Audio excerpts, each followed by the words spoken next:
And we are live. Welcome to another episode of The Dating Game with Troy Francis. Myself, Troy Francis. I've been a dating coach for over a decade. I've helped guys all over the planet learn how to get better with women, how to get better results in the current crazy dating world in which we live. And on this channel, and by the way, we have just been monetized. So thank you very much for everybody coming here and supporting me. This is a new channel for me, so thank you ever so much for your support so far. And you can super chat, and somebody's already donated a super chat. We've earned, I think, £2 already. So my retirement plan is set, but in the meantime, I'm going to hold the rudder for the rest of this show before going off with that £2. So what we're going to be talking about today is basically the rift that has started to emerge between what you might call the red pill and the Christ pill, okay?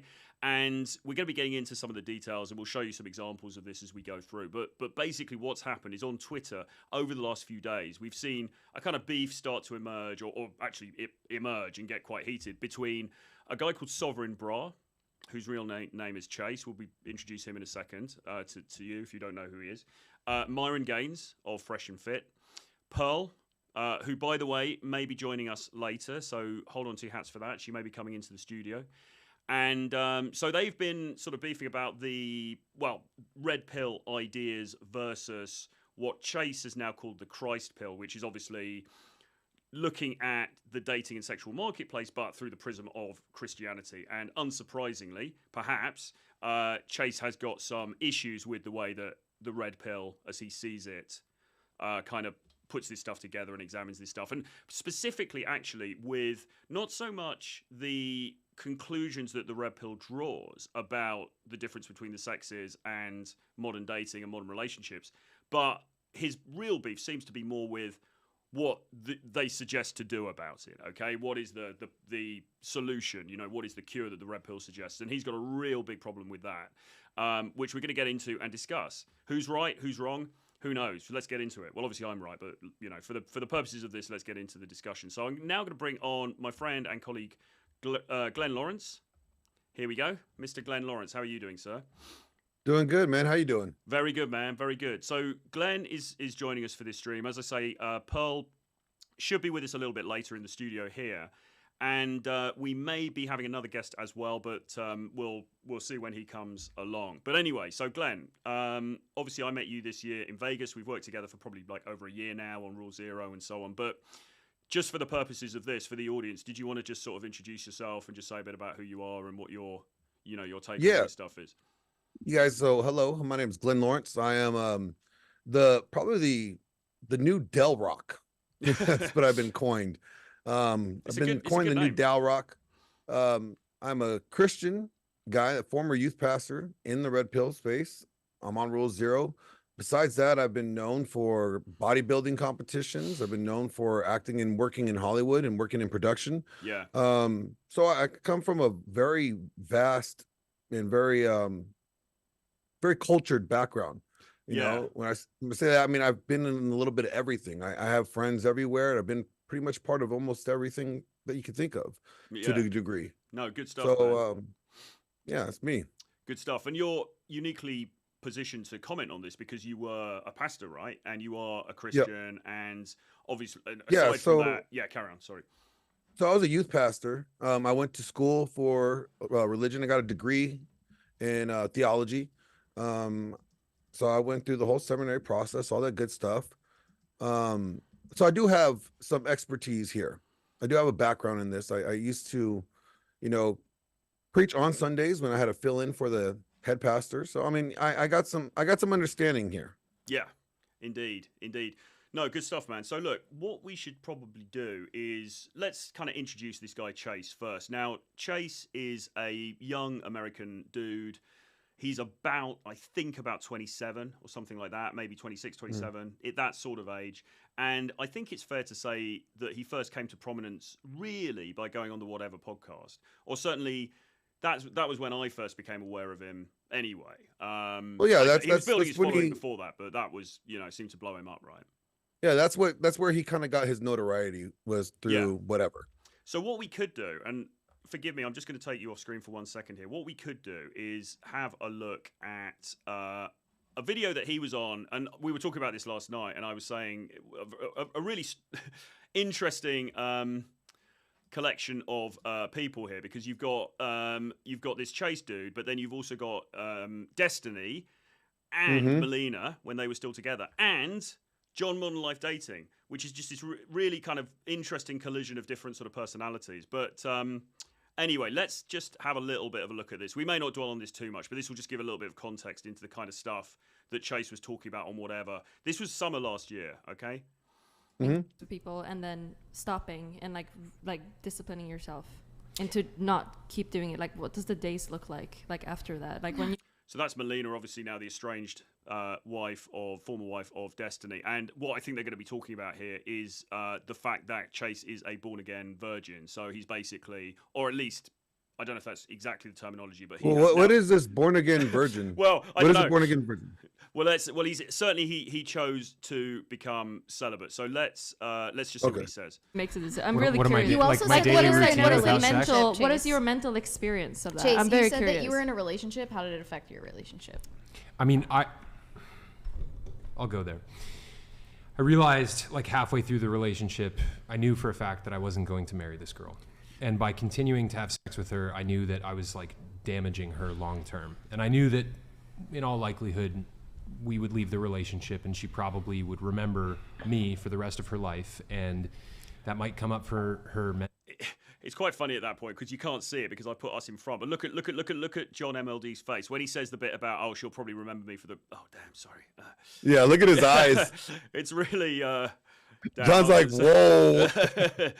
It's quite funny. I've now messed it up already, actually. I brought that video. I don't know how we bring that back. But so just so you know, I can't hear the audio, so I didn't hear what he said. Can the audience, you guys in the audience, can you hear the audio of the video? Let me know if you can. Nice. Okay. I think they can. Let's try and figure this thing out.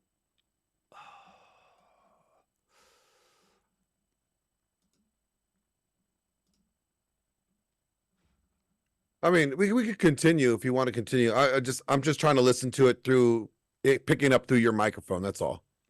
Yeah, absolutely. Yeah, I'm just sorry about this, guys. We've got a new tech setup here today, which I'm trying to negotiate, and it's a little bit tricky. I need to make this full screen, you see. I don't know why that's not.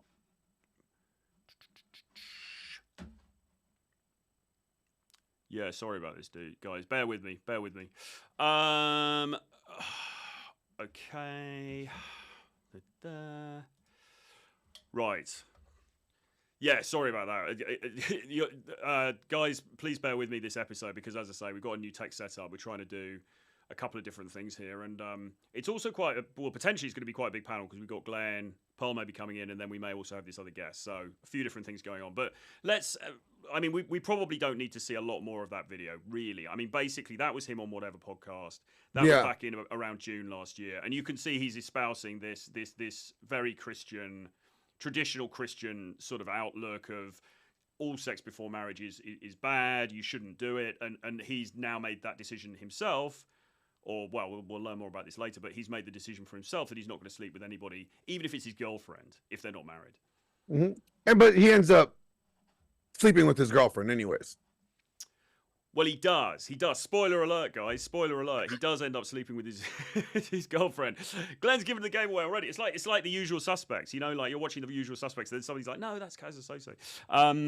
But yeah. So what we learn as we start to, as we find out a bit more about him, is that he, in fact, is perhaps not quite as whiter than white as he would like to propose. I mean, the issue, I don't know what you think, Glenn. I mean, the issue, I saw him on this episode. I saw him on a few different episodes of whatever during the summer. And, I mean, obviously very intelligent guy, articulate, etc., etc. The main issue that I have with these people is they seem very holier than thou. It seems to be very, you're bad, you lot over there are degenerates, and we're going to see what he's actually written on Twitter about this in a minute, but you lot are degenerates, you're evil, you're sinners, you hate God, and, but I'm great.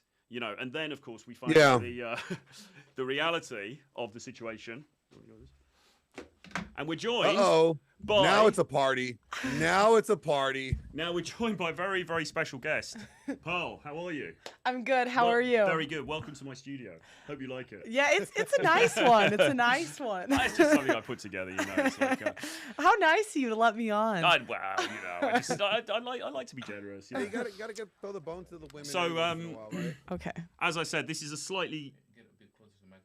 Oh, okay, right. As I said, we've got a slightly tricky technical show today, so bear with us with this, guys. But anyway, so obviously you guys know each other well. So we've really only just got into it, Pearl. We're really just sort of at the beginning. I was just introducing who Chase is, showing a little bit of the, you know, whatever footage from last year. It's really funny, that what I was going to say, Glenn, though, that bit when Chase is sitting there going, yeah, well, you know, I decided to stop sleeping with my girlfriend because, you know, I knew that she'd remember it for the rest of her life. And John MLD is just sitting there like, whoa. Like, okay, here's how my... vain must you be? Like, how vain must you be like, yo, she gonna be dreaming about me? Bro. Well, I mean, yeah, it's kind of... I mean, dreaming? It's kind of narcissistic, but it's just... I don't know, man. I mean, I don't know what you guys think. Well, I can maybe okay. guess. So this is what I was thinking. Okay. All right. So he came with such holier than thou attitude. He was saying the red pill is just degenerate. Yeah. That you would think that this sin happened years ago. But didn't it happen like a couple weeks ago? I think it's pretty recent. I think it's pretty recent. That's like me teaching a DARE class. Okay, so I go in and I'm saying, guys, don't do drugs. But I did drugs last week. You'd kind of be like, well, I don't know. Yeah, it's like the pot calling the kettle black here in this situation. Well, and you know, like, and really, I mean, let me just break it down to you from a scriptural standpoint. It says in John, chapter 8. Let me go back to it. Sorry. You know, and they're talking like these people are getting ready to like stone this person for sinning, right? Like they did something wrong. This person did something wrong, and Jesus they're getting ready to just throw rocks at him, kill him, right? And Jesus says, you know, to them like, hey, he goes, let him who is without sin among you be the first one to throw a stone. Yeah. And the thing is, it's like the way that he's going at it. It's like, okay, so one, you're attacking people who they are not Christians, right? And you're calling them sinners. So you're criticizing them. Yeah. How is that going to work for you? You're gonna get a better reaction with honey than you do with vinegar. Yeah. Well, I mean, you know, we'll get into his we'll show his video in a second where it shows how he kind of admits to the fact that he had sex quite recently. But the justification that he's got for that, and I don't know what you think about this, but he basically, because he did a space yesterday where he talked about this and he addresses this directly. Oh yeah, he kicked me out of it. Well, because I saw you were on it for a bit. And he basically says, look, it was a one-off. I did admit to it. I've repented for it. That is different, right? I'm not encouraging guys to go around and smash loads of different girls. So therefore it's qualitatively different. I mean, now you had some quite interesting replies to that actually, Paul, because I saw you were kind of making the argument. Well, obviously I'll let you say, but it seemed like you were kind of making the argument of like, well, you know, you've still done it once, right? Does it make it work? Does it make it work? It's more than once. He said he was celibate. So what was he doing before the celibacy?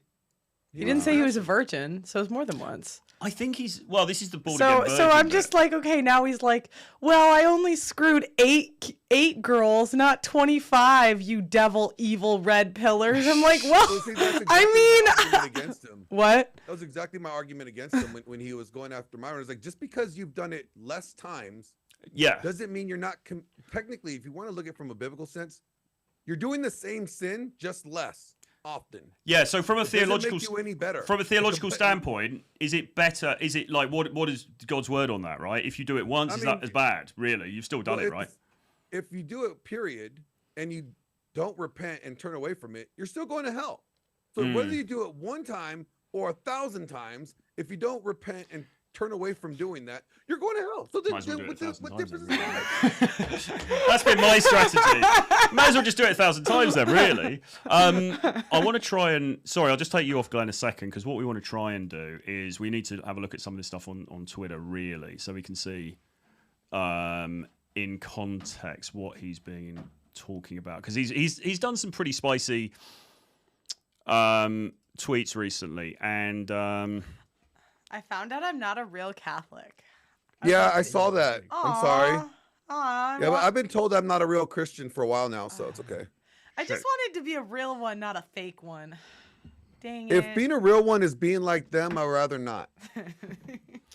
because he's done some pretty spicy tweets, and he's kind of doubled down on all of this stuff. Yeah, I mean, I have his Twitter pulled up right now. Well, and we're just trying to share. We're just trying to share the screen now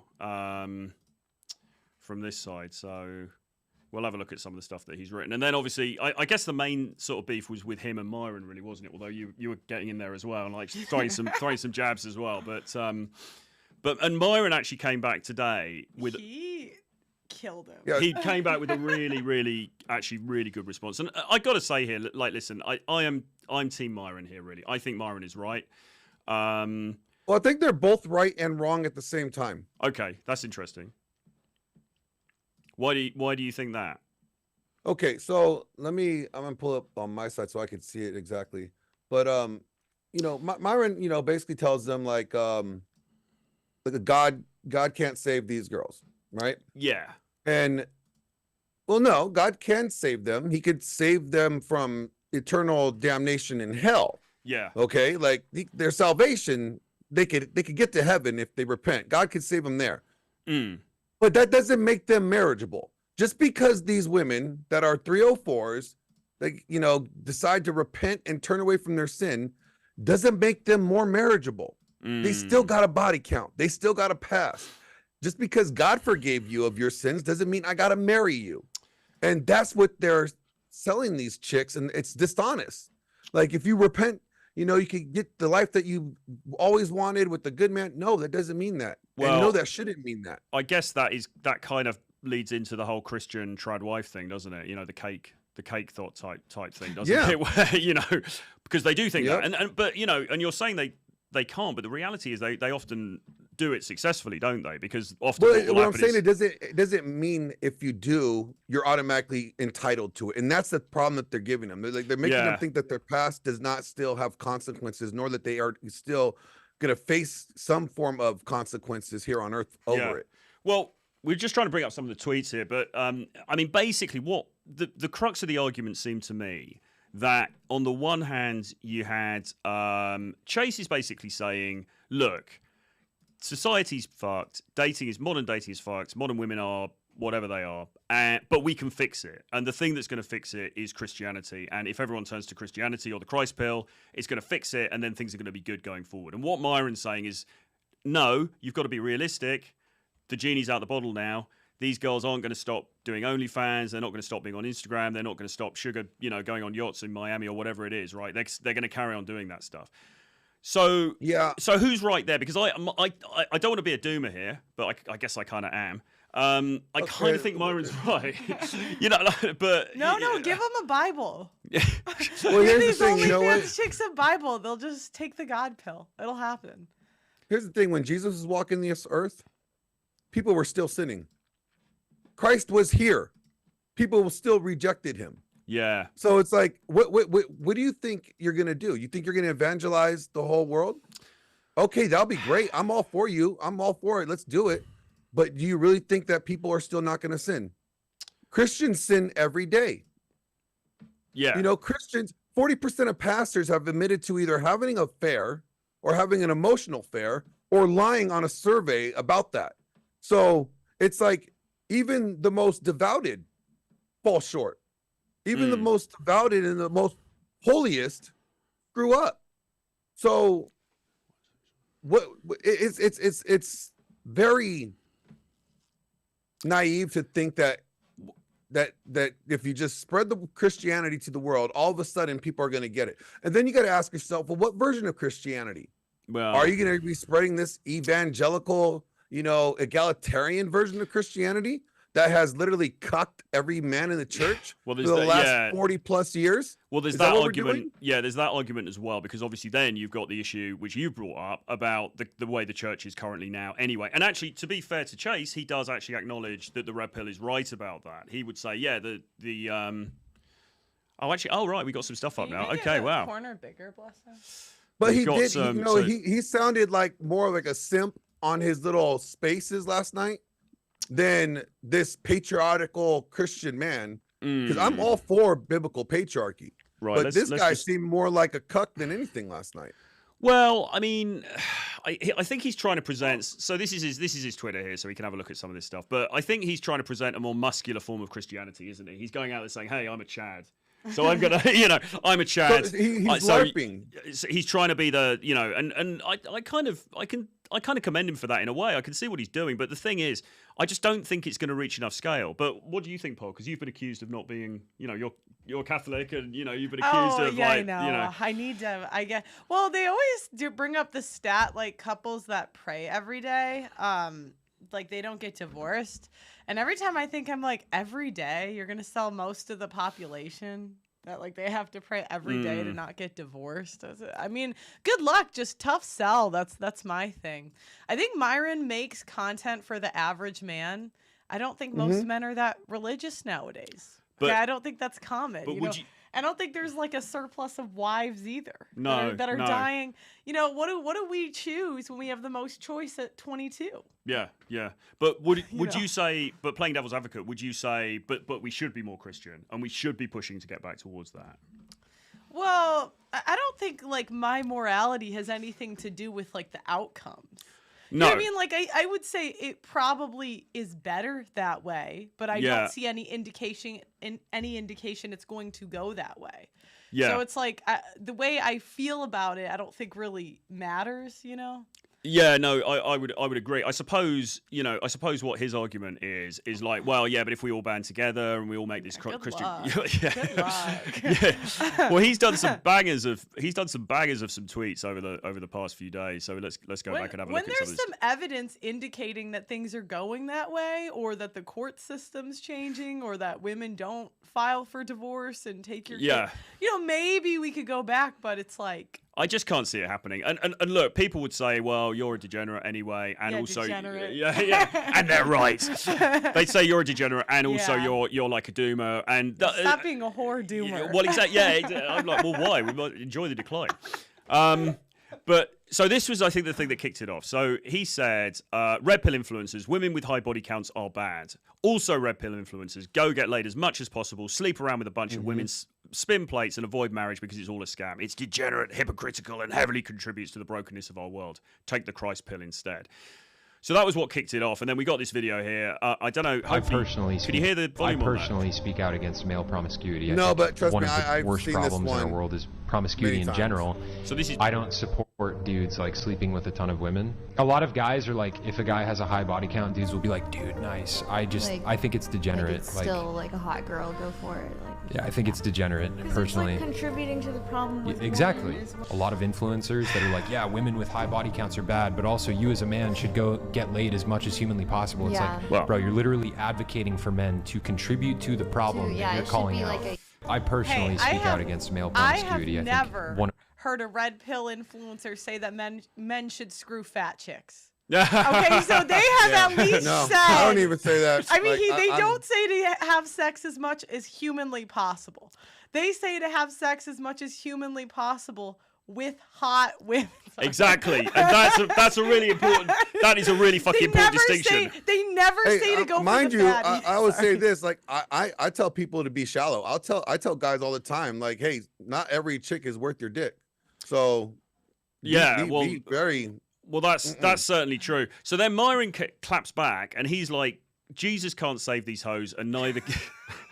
Am I even allowed to say that? Yeah, you can. That's so funny. That's like top 5 funniest comebacks. I mean, Myron's been on fire with this stuff, isn't he? So he writes, Myron's not wrong. No, Myron is not wrong here. So he writes, you can't save these 304s, and neither can you. You trad-cons need to realise feminism is here to stay and isn't going anywhere. Adapt to the new normal or keep getting married by the church and destroyed by the state, which is a fair point, right? And then, I mean, I don't know. I mean, there's a load of this stuff. But then Chase comes back. You're deliberately deflecting. Stay on topic. I didn't say dudes need to be Captain Save-A-Ho. I said influencers like you are hypocritical degenerates. And this is all very pejorative language, by the way. I mean, this is all very weighted. This is all very judgmental language, isn't it? He's not coming at this in a sort of Christ-like kind of like, well, maybe you know. Not at all. It's very. But he say you're perpetuating the problem. You criticize female promiscuity, as do I, but then you tell men it's good to sleep with tons of women, never get married and cheat on their girlfriends and wives. You're making it worse, not building the solution. I'm not here to adapt to feminism. This is Chase. I'm not here to adapt to feminism. I'm here to completely destroy it. The one man destroyer. I wish you luck. Yeah. So, and then he says, feminism will only be destroyed by returning Western civilization to the state of godly patriarchy, which is how God designed the world to work. This is the solution. This is the Christ pill. See, in that last part, he's not wrong either. They're both not wrong here in their arguments here. What Myron was saying in the sense of Jesus can't save these hoes in the sense of Jesus is not going to make these hoes now marriageable. They're just not going to become marriageable. At the end of the day, they're not. Well, just because they asked Jesus for their salvation does not make them marriageable. But also as well, because he also goes into, on one of his other tweets, he goes into this whole thing about, and this by the way is the gotcha moment, but he goes into this whole thing about how, look, women have got all these advantages. They can screw the top 10% of chads, birth control, so they can play the field for as long as they want. They can choose the best guys, blah blah blah. They've got all of these opportunities they didn't have. Why would they want to give that up? They can make hundreds of thousands of dollars on OnlyFans if they're successful, right? Why would you want to give up that opportunity? Why are they just going to go, oh yeah, okay, Chase, I'll take the Christ pill? And even in the 20s, there was always hookers and concubines. Are you guys round here? Round here was in famous the Bible. Yeah, what? Even in the Bible, there's prostitutes. They've had they've always had their place. The difference is we're confusing them with wives nowadays, like Lana the Plug, Yeah, that's the difference. It's ridiculous. But they've always had their place. So this is now, and by the way, anybody on the comments, if you can say we need Zerka Christianity, yeah. If you could just let us know if you can actually hear this or not. Actually, I can't even hear that. Yeah, wait, go back. See if the... Oh, yeah. Right there. Yeah. Okay, right. So let's... Screen again. This one is just where he's talking on whatever, Glenn. So this is the kind of... this is the one where he confesses. Yeah, so let's see what he has... Just so you know what we're talking about. And the thing is, we're gonna play it really quick. Temptation. Yeah, hold on. We're going to play it really Let's see quick. what he says. You're not a virgin, but you're waiting until marriage now, correct? I'm continuing to do my best to maintain abstinence. Was there a Cryptic. I will say, I am not above temptation. No, Chase. Yeah, dude, it's over. It's over. It's so over. It is over. So to give people context, Chase, Bachelor days.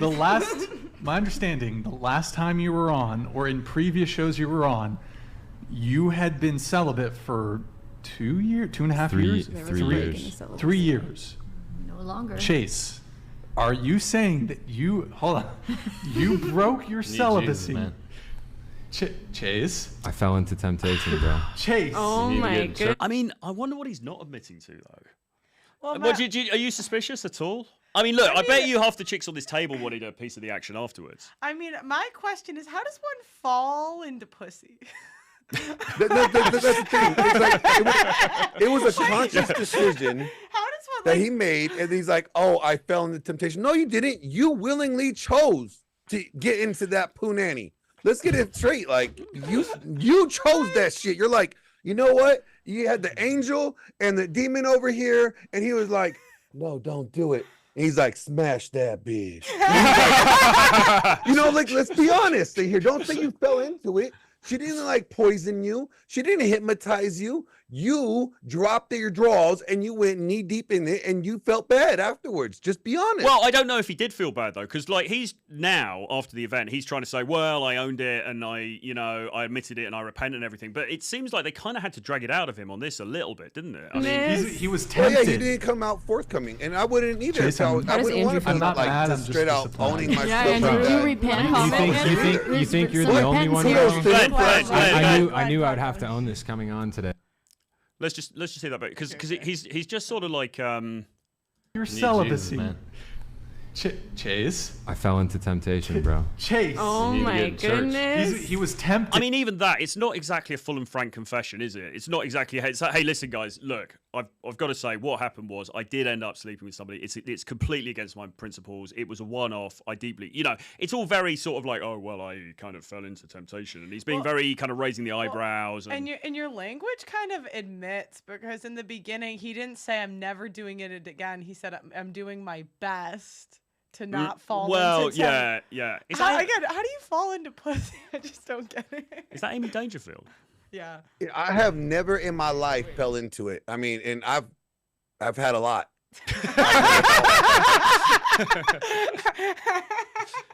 So let's Chase, see. How does Andrew feel I'm about not that? mad. I'm just disappointed. Yeah, Andrew, Bro. did you repent?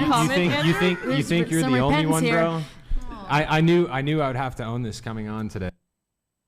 So I mean, it's just sort of like I don't know. It as I say, it seemed like they kind of had. You're not a virgin, but you're waiting until marriage now, correct? I'm continuing to do my best to maintain abstinence.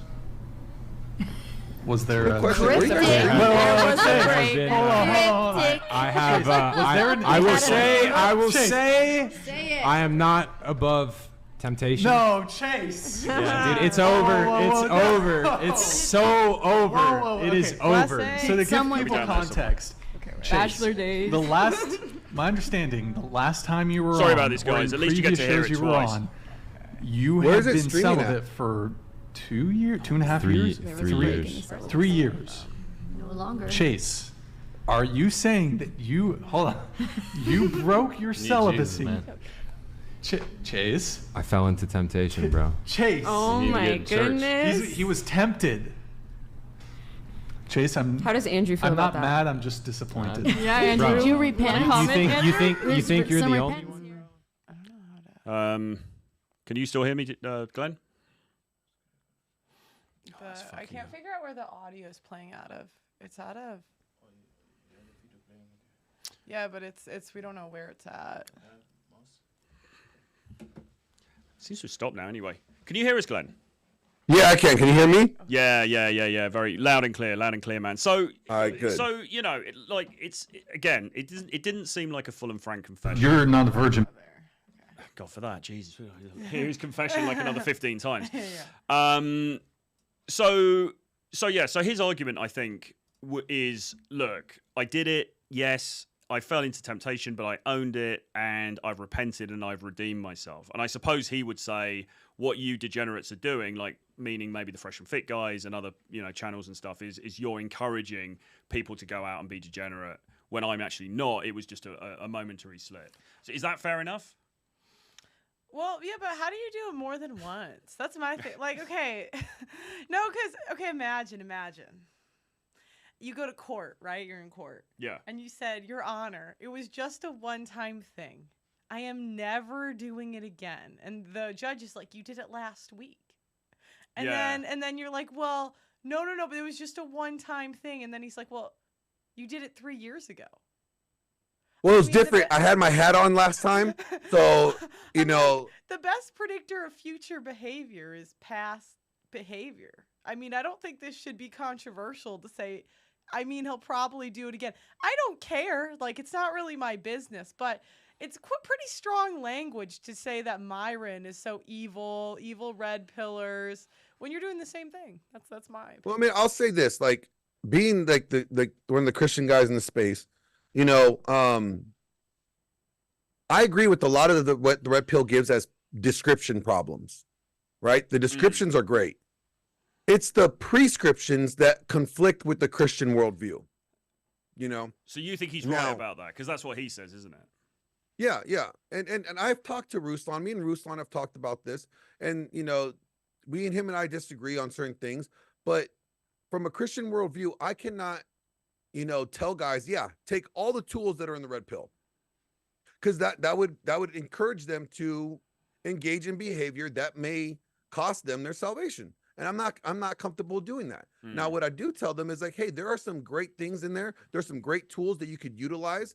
Like what they don't teach any Christian guys is our game. Why aren't they teaching Christian guys game? That's a problem. And again, to be fair, Chase does actually, in that stream he did this morning, he does actually touch on that, because he starts to say, one of the problems with the church is you know, and you've got all of these dudes who are Ned Flanders style, fine, upstanding gentlemen, but they're not exactly setting the world on fire as far as Riz is concerned. So he's saying, you know, there is like a shortfall there, and he would be, you know, which is, you know, that seems to be a valid criticism, right? You know, but ultimately, do you think everyone's going to become a Christian and just forget all this degeneracy? Sorry, guys. You know. Well, and the other thing is, I look at Myron's prescription of screw 50 girls as a reaction to the market. It is, because women want men with experience. Yes. And unfortunately, it's like 4% of women are virgins, and what percent of them are overweight, what percent are crazy. So you might find your 1% virgin good girl from the country. See, I wish you well, but the problem with that is like, just because the market requires that, who do you serve is what I'll get to, like, right? So yeah, just because the market and the girl's saying they want this, but is that worth your salvation? Is the girl, which girl wants, worth your salvation, your faith? We're talking about two different things here. Correct. If you're religious. Yes, but if you're religious. And that's not, the whole thing. The whole thing is like, if you're going to talk to Christian men, talk to Christian men. But I can't tell. I'm not going at Troy and say, hey, Troy, you know what? You're going to hell. You're going to hell in a handbasket. Troy's like, I don't believe in hell. Oh, crap. Well, but you're going there anyways. Like, that doesn't do anything. But he would, I guess, so that's true. But he would say, I guess, okay, fine, but that is leading to the downfall of Western civilization, right? Yeah. And so how do you respond to that? Because I mean, he's going to say, well, yeah, but this is why everything's gone to shit, because we don't have Christianity now, so we need to encourage Christianity. I'll say, well, you need Christianity. The church needs to fix itself first. Before Right. you could even start like telling people to go to the church, how about you start fixing your own home and addressing the problems that you have in there? Address the fact that the only place that feminism is thriving today is in the church. Feminism is not thriving outside of the church. Yeah. Okay. Transgenderism is killing feminism outside of the church, but feminism is thriving in the church. Well, let's have a look at some of the rest of this then. Look at this. Hedonistic degenerates that hate God while doing the exact same thing. Yeah. Just less, guys. I don't want to see. He said I slandered him, so so I can not slander. He did it less, but he did the same thing. Okay. He did the same thing, and then he's and again, the language is very coloured, isn't it? It's very weighted. You know, it's very pejorative. The hedonistic degenerates that hate God. I mean, I don't know anybody that hates God. I mean, you know, he would, because the other problem is the use of this word degenerate. It seems to me a lot of the time these guys are using this word degenerate, and what they basically mean is people going out on a few dates and maybe having sex with each other now and then. Yeah. I mean, it's not like the fall of Rome, is it? Do you know what I mean? It's like, you know, like that shit's happening in Miami, and actually, obviously, a lot worse stuff is happening in Miami, like every fucking day. And Miami is still working. The city hasn't collapsed. It's still, you know, people are still getting married and they're having kids and blah, blah, blah. So it's like, I mean, can you be overstating the problem here somewhat? Well, I mean, he's basically like the same Pharisees that crucified Jesus. That's his legalistic model. The other thing as well is he's got this argument of like, well, it's like basically the red pill is the same as feminism, and obviously it isn't, because for a start, the red pill is, well, it's a praxology, not a toolkit. But if it is a toolkit, it's like teaching self-improvement for men. Okay, feminism was always about, well, what would you say it was about? It was about gaining additional rights. Feminism is always about for control women and power. Well, yeah. Well, and what ultimately really, that's what they. So the red pill was a response, though, wasn't it, to try and even things up? The whole reason the whole red pill thing came about, and the whole pickup thing actually came about, is because the market was so fucked that we needed to regulate. You could point to feminism all the way back in the Bible. In Genesis 3:16, it says the woman will desire to control her husband, but he will rule over her. At that point on, that woman will desire to control men. And that's exactly what feminism is. It's not about equality. It's always been about power and control. Well, this one was quite good. 12 men with zero access to the internet spread Christianity throughout the entire world. I mean, they hadn't invented it then, but billions of people now follow it. Red pill guys reach hundreds of millions of people online while crying about how they can't do anything about feminism. Spineless losers, man. So he's basically sort of doing the shaming thing, isn't it? He's basically saying you're not as much of a Chad as me because I'm going to take on the whole structure and destroy it, whereas you, Myron, are a pussy because you're not trying to, you're just going with the flow. What's your plan? Exactly. How are you doing this? Yeah. And then but don't you think it's kind of funny that like he's saying this online, but in person he doesn't come with that energy. if you notice, like he sat there next to Jay Waller, right? And he was all chummy, rubbing elbows with Jay Waller. He sat next to Rolo. He sat next to Mark Sartain. Yo, he's never came off with this kind of energy, but when he's by himself, hiding behind a screen, he acts tough. Well, that's virtue signaling. Come on. Yeah. So then Myron comes out back with this banger, and I think he hasn't responded to this yet. But this was like, he can't. Yeah, he can't. He says this. Myron says, "This is my final response to you. This was fun, but I'm going to show you why you're clearly outclassed here. Here's the facts, not your Christ pill dream world. We live in a gynocentric social order. Feminism is here. It's not going anywhere. We can cry about it like you, or adapt to the new normal and thrive in it like I teach men to do. One, women are overwhelmingly initiate divorce 80% of the time, and religion cannot stop that, which is true. Women get child custody about 90% of cases. True. 90% of alimony is paid by men to women. Approximately 50% of women in relationships have a backup man. That was actually reported on again just the other day. Women only find about 5% of men attractive via dating sites, are encouraged to date around and enjoy their prime years chasing education career. That's not start a family. That's not changing anytime soon. A third of men haven't had sex or are virgins, yet women are not reporting sexlessness. I wonder why, because they're banging the same guys. There has been an explosion of young women on sugar dating, OnlyFans, and girls monetizing their sexuality while their counterparts are sexless and frustrated. 8, women have more access to more men than ever before thanks to Instagram, the internet, and the dating apps, the global dating marketplace we've all talked about before. You think women are going to give that up and follow God when they get rewarded for being a 304? Lol. Well, they get paid to make the wrong decisions. When have you ever paid someone to behave badly and they think, well, this guy's talking about the Christ pill, so let me just, take that. There's exceptions, right? There always are. But do I think more than 50% of women are going to take the Christ pill? Well, I wouldn't bet on it. I'm sorry, God. And then I'm not a real Catholic now, apparently. What about 50% of 35+ women? Age 35 plus. They're more likely no, to take I it, aren't still they? wouldn't. No, I know. Have the 35+ women on the show shown any remorse, repentance, or accountability? No. So So Myron says, I prepare men for dealing with women today, not 1920. Experience is going to deal with these women. You're a typical tradcon that thinks modern women will change. Et cetera, et cetera. Look at Crowder. Exactly. You're operating on what's ideal, and I'm operating on what's real. You can scream Christ pill until your face turns blue. It won't change anything. You've got to save those that want to be saved. So, to me, I'm Team Myron here. Of course, I know the guy. He's a great guy. I always, love what they do over there. It seems to me he's right. It seems like, look, we've got to accept reality on reality's terms. This is how it is. So we can sit there with a Twitter account and try and convert some people to the Christ pill, and you'll probably bring a few people onto your team, but making a huge societal shift, it's just not going to happen. It just isn't going to happen. And he will say, well, you're a degenerate, you're weak, you're allowing the feminine, the feminists to take over and stuff. It's like, well, and most guys, to the average guy, Myron makes content for an average guy. So let's just say a guy working, I think at factory jobs are one of the top employers in the US, or truck drivers. I know those are top. How is he going to take down the system? Because they keep saying, well, you submit to feminism. I'm like, okay, what is a truck driver from Missouri that's trying to figure out how to date in this world going to do? Is he going to wait for his virgin chick, and court her traditionally? Good luck. Good luck. And that's the thing. Myron's talking about what works, not about what his moral beliefs are. Yeah, that's the problem with these guys are having. They're trying to present a moralistic argument for an amoral solution, right? So they're like, well, that's not good according to my religion. That's fine. Then don't do it. But you can't tell someone else that they're wrong for doing it. Well, because they don't even hold that same belief system as What if you just enjoy a bit of degeneracy? What is that so bad?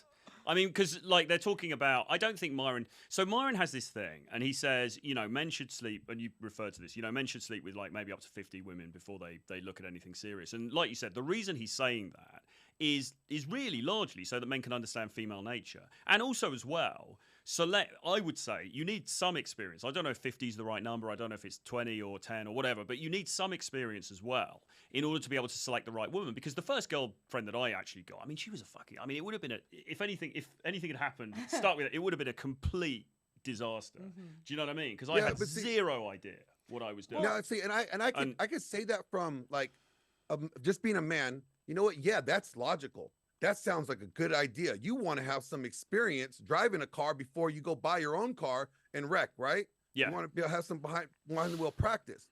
And that seems logical. But from a Christian standpoint, right? If you're trying to live your life according to God's word says don't do that. So who are you? Where's your faith lying? Is your faith going to lie in your experience, or is your faith lying in your God? Like that's telling you, hey, if you do it this way, this is the life that I want you to live. I tell people that don't believe in the Bible's great for even if you look at the best practices. If you want to have a good life, if you don't want to have a bunch of problems, how about you just follow the basic, the rules in the Bible, minus the spirituality part. You can throw the spirituality part if you don't want to, but just by best practices, don't be sleeping around. Why? Because you risk getting diseases, kids, all this other stuff, right? There's risks there that we're not addressing. I'll say again, one thing though that I think is difficult, because a lot of, and I don't mean to call you out, but you'd probably be included in this. Like a lot of the guys that push the Christian stuff, like and they seem like they're happily married and all that, and you say to them, well, how did you do it? Most of them, I fucked it all up. I know, but that's what I mean. So if I look at the examples of the men, at least that seem to have like a more like, I guess, in order relationship, most of them did sleep around before marriage. Yeah. Now, so I'm not saying what's right and wrong. I'm saying one. But I will tell you this, like, I look at my past and I go, you know what? I really wish I didn't do all that stuff, because there was consequences down the road that I ended up facing. Sleeping around, I end up going through a court martial for a crime that I didn't commit because I was falsely accused. How did that happen? That wouldn't have happened if I didn't sleep around. So there are consequences that we do find ourselves into that can be contributed to the actions that we do that, can really cost us our lives. So I'm not saying, I did it, but I'm telling you not to. I'm saying, I did it. I can't do anything about it anymore. It's already done. All I could do is live my life differently moving forward, right? And I can say by my own experiences, a lot of that stuff that I did end up biting me in the ass later on in life, and may have caused me to lose opportunities or take consequences that I didn't really expect. You say that. I mean, I've had some, I've been around a bit myself, and I've had some negative consequences from that for sure, from ex-partners and stuff like that. But equally, a lot of it has been pretty, I've had some good experiences. I think they've had some good experiences for the 5 minutes that it lasted, and we've all kind of moved on from there. And I don't think anyone, I sometimes think these dudes are sort of talking this up a little bit. You know what I'm saying? Like, oh my God, you're going to ruin her life. You're going to, it's like, well, I mean, not necessarily. I think what generally happens, and look, I'm coming at this from a somewhat secular viewpoint and blah, blah, blah, but I think what generally happens is, people sort of, women will, they have a few partners, they probably will find somebody, and they probably will get married. Most people do end up getting married. Okay, they might get divorced, but I'm not sure that's, well, I suppose there's the argument then about how much that's determined by how promiscuous they were before. I think it's a combination of things, though. I think it's also to do with the fact that, societal mores are such now that there's no real incentive to stay together. And I think that's as much to do with it as anything. Well, and I think it's like desperation. What, that they stay together? Or no, that women like get desperate and they marry guys they don't actually like. Well, that's the fucking thing. But that's the thing, isn't it? The lifestyle. But that's the problem. I mean, you even see that in Christian women. Like, I've seen Christian women talk about how they married a husband they weren't attracted to. God, it's terrible. And, I know. And so it's like, I don't know. It's not really a sure thing, the Glenn, Christian women. Did you react to that video that I did about one of the church ladies? Because one of the girls on those videos. Did you see the one with the girl with dark hair? And she was talking about how she got together. She waited for marriage, and then she got together with, finally they'd had sex. And it looked to me like she wasn't that happy. Did you see that one? Yeah, no. See, what the church has done is like the church has not done anything good for sex. They shame sex. They make sex seem like it's this horrible, sinful thing. But then once you get married, they're like, "Oh, that sinful thing." I don't do it now. The problem is they really do a real bad job at teaching about sex. Period. I mean, I don't go to church. I don't go to church regularly. I don't go to church regularly, but my suspicion here is that the guys in the church don't have a lot of riz, okay? And they're probably not playing the dark triad bad boy card. I mean, I would imagine by definition, right? And unfortunately, women just don't find that fucking attractive, right? So there's a shortfall here, isn't there? What do you do? So she either ends up going with her... It's kind of funny, actually, because one of my exes, she was Catholic, and... her mum had said to her, because they were quite traditional, her mum had said to her, oh, you know, you want to settle down and everything. She said, oh, you know, when you go to church, just look around church. And she's like, fuck that. Have you seen the quality in the church? I mean, it's... So, you know, there's a real problem, isn't there? There's not a lot of... I was in a Christian church when I lived in Milwaukee for 2 years, and they did, like, a matchmaking event for the singles under... Well, it was like... It wasn't an event. I guess it was like a Google form people, like, signed up for. Yeah. They told me it was 90% women, 10% men. There are not young men in the church. They've left the church in droves. There's older ones that are like, you know, married and stuff, but under, say, like 40, 35, it's few and far between. Yeah. Yeah, because the church doesn't do anything for men. The church is not for men. The church has literally said they're not for men. They're for women and children, and that's it. If you're a guy, you know, I'm sorry, they're going to treat you like Homer Simpson. You're going to treat you like a buffoon. You're an idiot. Totally if you're not a good servant leader, you're a piece of crap. That's what the church has been preaching. And every couple I knew in the church, the women ran the relationship. Yeah. Like one of them, really nice people. So like nothing like personal, but one was on birth control and he kind of wanted more kids. She didn't. So they didn't have it. Like another one, I mean, and then I can't stand when they have these like hoes go up and like talk about their hoe phases and stuff, because I'm just like, okay, this is kind of embarrassing for your husband. like I'm like, what are you trying to demasculate the guy by talking about the other dudes? You know, there's a guy named Mike Foster. He's a pastor. He wrote a really good book called "It's Good to Be a Man," and he talks about like how the church has failed men and both men and women when it comes to like sex, talking about sex and stuff like that. And in my view, right, and this is coming from the degenerate sort of, you know, dating coach background. It's just that the message, the way in which the message is conveyed in terms of the church is just antithetical to attraction, because it seems to me, you know, like, and the reason, so, all right, so what about everyone's favorite Catholic, Zerka, right? Why is Zerka attractive? It's not so much the Catholicism, it's the fact that he's got that, you know, it's the dark triad F-boy stuff, isn't it, right? But that's not, you know, he's a massive outlier in the church, right? And I don't know how you reconcile those two positions, because they are fundamentally opposed, aren't they? Yeah, so, you know, the way I look at it is like every Christian's on their own walk. I don't judge people. Like, I don't judge Chase. I don't judge you, Troy. Like, that's not my place. Look, when Jesus said that the Son of Man didn't come here to judge the world, but to save the world. So if Jesus, who is sinless, did not come here to cast judgment, but am I damned for eternity, though, just to confirm? I mean, you know, you could change that if you want to. It's your choice. I'm not the one damning anybody. That's not my place. No, I'm joking. Well, that's an interesting. It's an interesting point, though, isn't it? Because, you know, like, redemption's open to me as well. It's open to Myron. It's open to anybody, right? Anybody could at some point. Everybody. So, you know, so it seems that, again, it seems a bit premature that Chase is like, these people are degenerates and they're going to, you know, go to hell and all that stuff. Well, not necessarily, because you don't know how their life's going to play out. I mean, they might have a totally different view in some years' time, right? But you remember like those guys with the megaphones and they're standing outside during the clubs and they're like, repent or die. Fire and brimstone is coming down from you. Sodom and Gomorrah. That's Chase. God hates chads. down too. That's literally Chase. I used to go up to them in my "Women Shouldn't Vote" t-shirts when I was in Vegas, and I was like, "So women shouldn't vote then, right?" They're like, "What they should?" I'm like, "What I'm saying is biblical."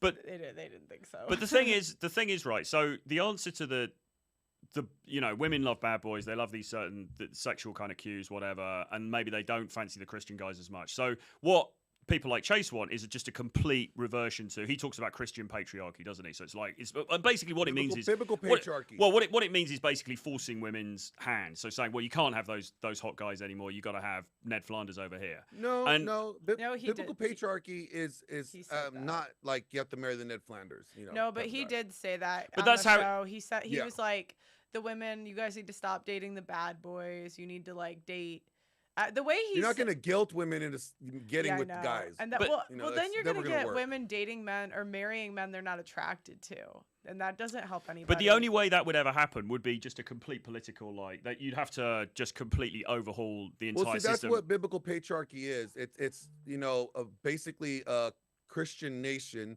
that, is governed by the Bible in all three spheres, right? So you have three spheres are the home, the church, and the civil magistrate. And if you apply biblical patriarchy to all three of those, then you won't have women in leadership Right. at all. You repeal the 19th, so Pearl gets her way, and, it'll be father-led. All patriarchy means is father ran, father-led. But you're right, though, aren't you? Because the reality is, then you're going to get all these women who are married to dudes they're not attracted to, and they're probably just going to end up cheating and having an affair with Chad anyway, yeah. right? So, or just not sleeping with him. yeah, You know. and everyone's just going to be fucking miserable. And look, I mean, infidelity was around even back at centuries ago, even when marriage was much more King David prescribed in the than it is Bible now. committed infidelity. Yeah, good lad. It's always been like, concubines. like They've always had a place. affairs and infidelity are nothing new. Okay, they've been banging it out since biblical times. Yeah. So I don't know why they think that they're all of a sudden. So that they're what? gonna be All able right. to So change so people with now. on that note then. So why is monogamy like the thing then?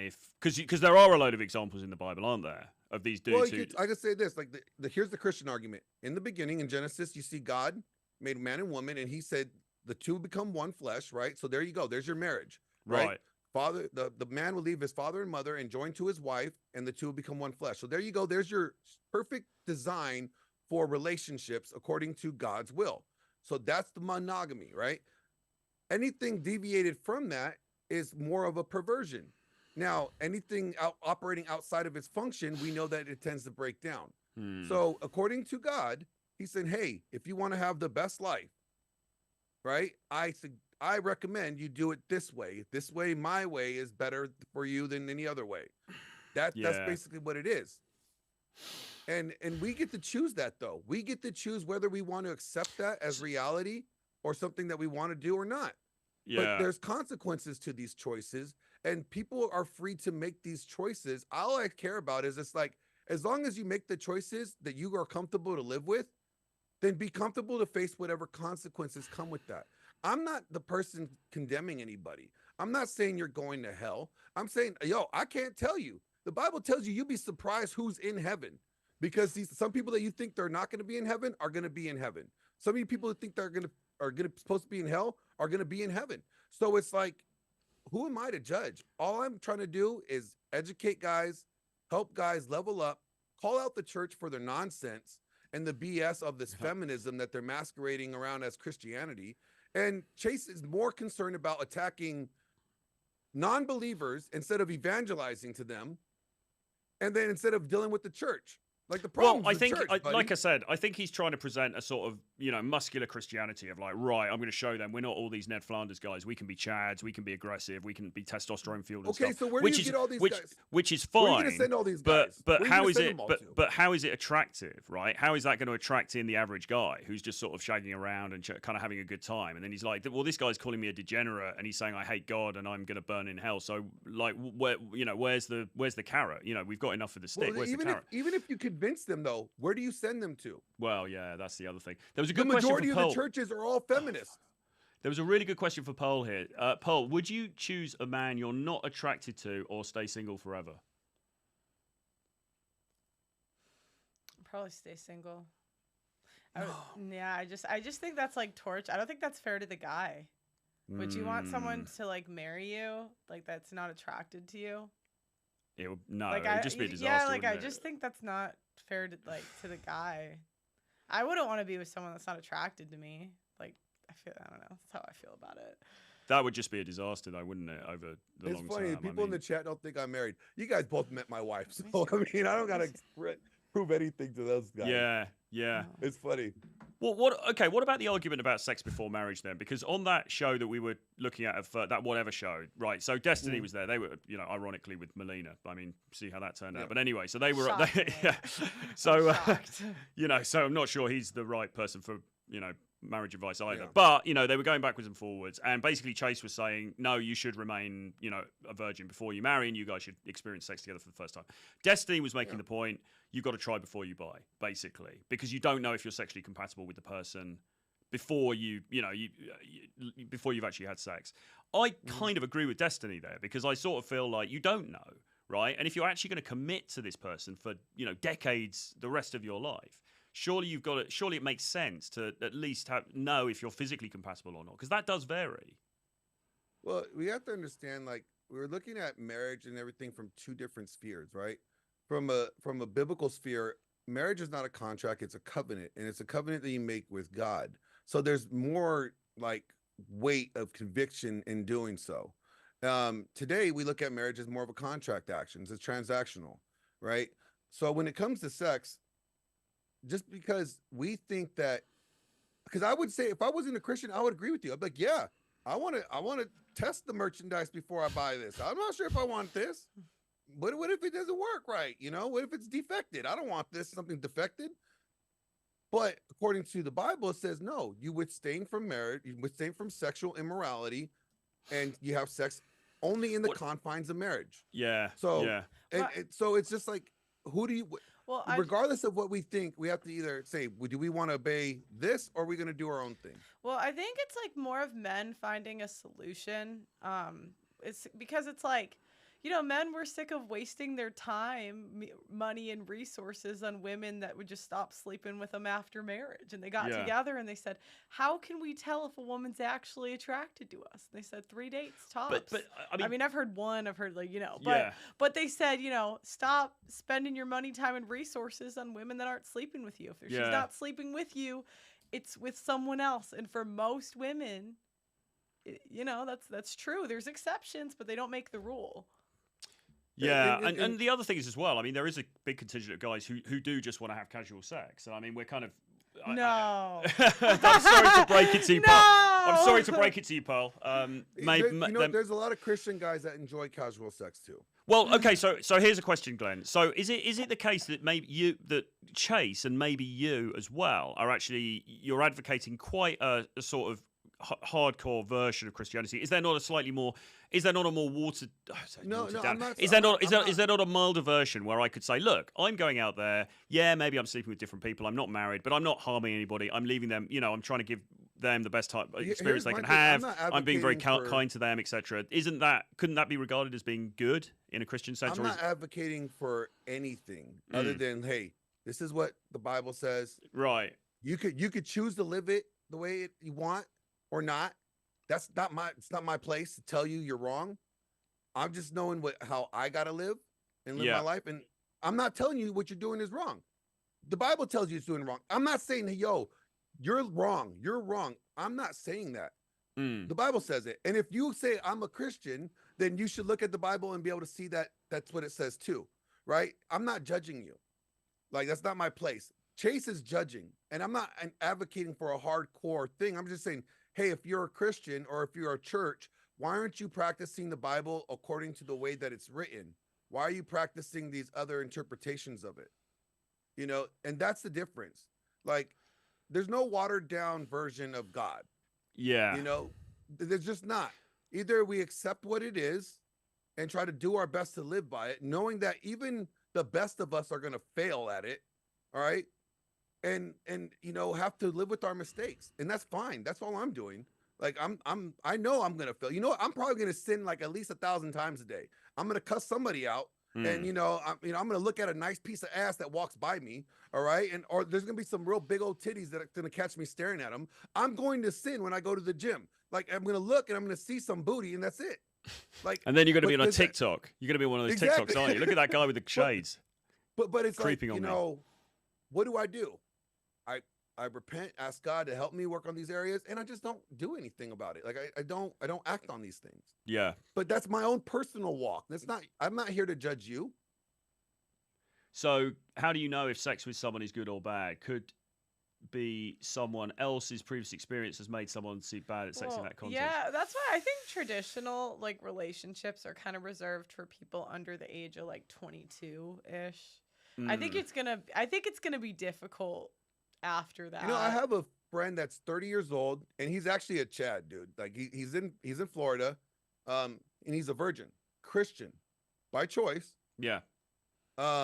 Actually, remember, I think I told you Pearl wanted to put him on a dating show, one of your dating shows. Okay, the red pill bachelor could be my next one. Yeah. His name's Mike Mulvaney. He's part of the Iron Disciples. Rollo mentioned him before. And it's like he's doing it by choice. He didn't fall into temptation. I mean, if anybody has a better place to speak on this thing, it's not Chase, it'll be Mike. Yeah, well, there's exceptions, but it doesn't make the rule. You know what I mean? No, yeah. So I just say in general, like under the age of like 22, you know, I mean, you could like maybe people will do the waiting till marriage thing. I think you're going to have problems over that because the woman's typically not going to be a virgin.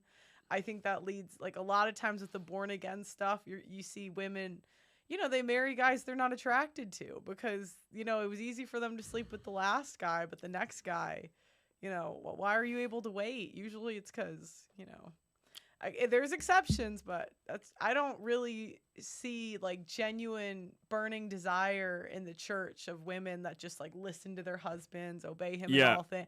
I don't really, I don't see it often. I guess it goes back. It's not even encouraged and it's not even taught. Yeah. So I guess it goes back to the same point though, because the church has shrunk. You know, it's just not as big a population as it was. There's probably just not enough decent prospects to go around. It's not like back in the day when everyone in the village went to the church. Yeah. It was like, you know, everyone was on the same page. Now you've got a rag bag of, you know, people to choose from, and it's probably not that great. I Feel Half Naked says, even if you're physically compatible, you're probably not emotionally on the same wavelength, and you're going to get bored with having sex with the same wife. I don't know about that really. I think I mean another issue which we haven't touched on at all is the idea of monogamy and whether long-term monogamy is really, I don't want to say natural, but is it, how feasible is it in today's world? That's another problem, isn't it? Because we are all like beset with temptation, aren't we? Well, there's no evidence that anyone's really, I mean, because true monogamy is two virgins getting married and staying together for life. So I don't really see that ever. So no. Yeah, I mean, you got to remember, like the way that we do divorce today was not the way that they did divorce before. So monogamy before, I mean, it was kind of forced upon them. They didn't have a way out. Well, that's the thing. So like that's why like we look at this. Oh, it's so successful back then. No, they couldn't get out of it back then. Yeah, but that's what these dudes would want back, though, isn't it? That's what they. No, and a lot of these women, there's like court documents from the 1800s of men complaining about getting screwed over by their opera singer wives, and they're like still getting money from him. So it's like even if the laws change, there's still a whole gynocentric leaning. Even if the laws change, you can't change the fact that people are going to behave the way they want to behave. Yeah. Well, I think, and like you said, even back in the day, there was infidelities were going on. There was all kinds of shit was happening, right? And the problem is we are kind of battling, as much as Chase would deny it, we are kind of battling against biology here a bit, aren't we? Because the biological urge is, certainly for dudes, let's be honest, is to go out and bang lots of strange. I mean, that's just kind of how it is. And you can choose to not do that, but you are fighting against your nature. And I think even for women, right? I mean, women also, you know, they are programmed, you know, hypergamy to go for the highest value dude. So, okay, she's with some guy now, he's a bit of a chump, and then some super high value dude walks in. She's going to look at him, right? And if there's an opportunity there, she might act on that. So this is all about people either making a conscious choice not to act on their biological urges or being forced to by the consequences of the law. Well, it's more about the fact that, like, what the church fails to do, what the red pill does really good, is educate men on these patterns of behavior. Yeah. Right? And the church doesn't acknowledge these things. Women are angels. They're saints. They're perfect little creatures. Right? You know, like, no, they can make cake with their big tits. What do you do? What are you complaining about? Why are you looking at her tits to begin with? You lustful dog, you. Like, you know, that's how they look at it. So what the red pill does is that it teaches men, hey, guess what? Men and women are both flawed, and this is their nature, and this is how you can observe this nature, and then you choose to act on it how you see fit. Yeah. Why can't the church embrace that aspect? It doesn't. You got Chase wanting to burn the whole thing down. And I think men are naturally logical. Like that's why they always paint me as like giving relationship advice or whatever, but I'm like, I think guys need to decide for themselves. I don't really think, like, I think each guy needs, like, because you see these guys, you know, like let's take Tate, right? Are most men gonna want to convert to Islam? Have for what? Like, yeah, I mean, it seems to work out for him, right? But yeah, you know, I just don't. Well, you know, I just think every guy kind of has to pick what makes sense for him. But I think, you know, and another thing we've touched on this is that marriage, legal marriage, is screwed anyway, right? Legal marriage remains a very bad deal for guys. So if you're looking at the market, like I look at the market and I think, okay, legal marriage is pretty screwed, but there is a lot of, you know, opportunities out there. If you want to date, you can be a degenerate bachelor for pretty much as long as you want. It's actually a great time for that in many ways. And there's not much incentive for me to, you know, necessarily to, you know, to go down the marriage route because of the societal conditions and because of the possible consequences of that. So the logical decision is then, okay, I'm just sod that. I'm not going to do that. I'm going to go and do this instead, you know?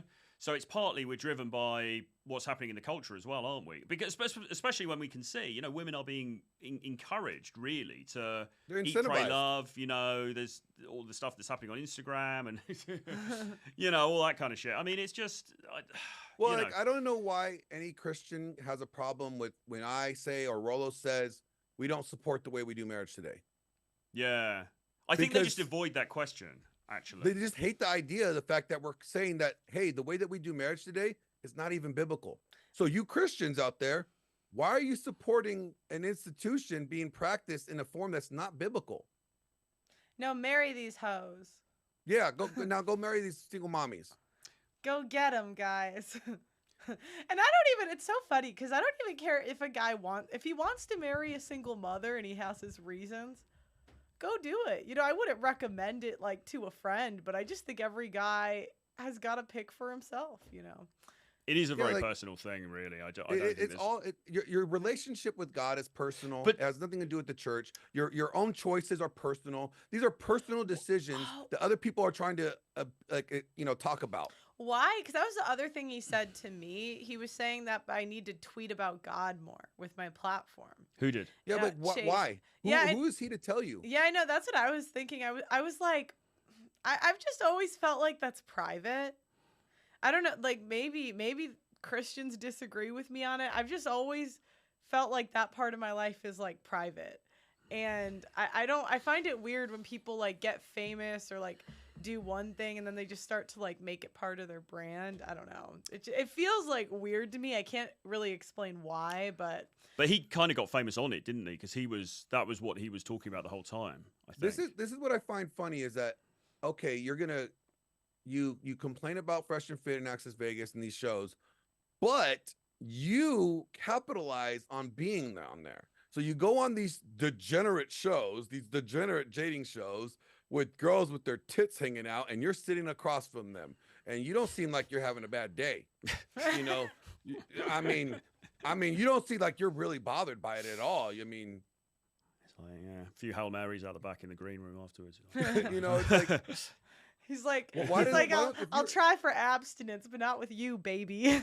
He's like, I may not physically do it, but I fuck you. So what do you reckon he's doing? What do you reckon he should, you know, he's obviously come out, he's a fellow Christian, he's making this big stand and beefing with these, content creators. How should he be approaching this? You know, the way I look at it is like, you know, I'm going to, if I was him, I would use my platform or my ability to reach people, but just to, one, start off by sharing the gospel. Instead of telling everybody they're degenerates going to hell, that's not going to work. You know, that's always turn people off, but appeal to them, you know, the Bible says that you're supposed to love thy neighbor. How is telling you guys you're going to hell and you're a bunch of degenerates and you're a bunch of, you know, pieces of shit gonna like love thy neighbor? Yeah, but they'll pull out another verse that says, "Oh, you know, it's right to be judgmental." There's something in the Old Testament. No, you know, it doesn't say that, doesn't it? I mean, I don't know. I've seen people making that argument. You know, they'll pull out conflicting verses. But I always thought, like, doesn't the New Testament sort of almost supersede the Old Testament in a way? Wasn't it like now we got the New Testament and it kind of softens everything and makes us more about forgiveness and everything than we were before. Well, God has always been about forgiveness from the very beginning all the way to the end of the New Testament. It's always been about redemption and forgiveness. That's been the whole book of the Bible. We see that from Genesis all the way to Revelations. The whole thing is that you win people over by relationships. Like when I talk to people, I establish relationships with them. I know porn stars, I know drug dealers, I know guys that are in music industry, I know actors, and I'm connected with them. I may not agree with their life choices, but you know what? They like me because I'm not judging them, but I'm able to drop some knowledge to them, biblical knowledge when asked. Like me and Pearl have talked about, you know, Christianity, the Bible, and the church plenty of times. Yeah. You know, and why am I able to do that? Because I have a relationship with them.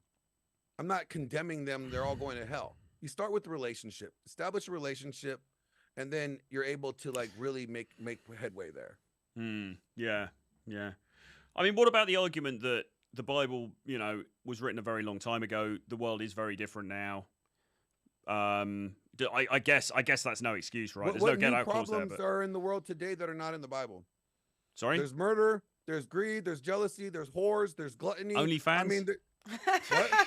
They had prostitutes back there. They just sat outside in the front. They didn't have internet, but you know. True. So when it comes down to it, the same problem. Nothing's new under the sun.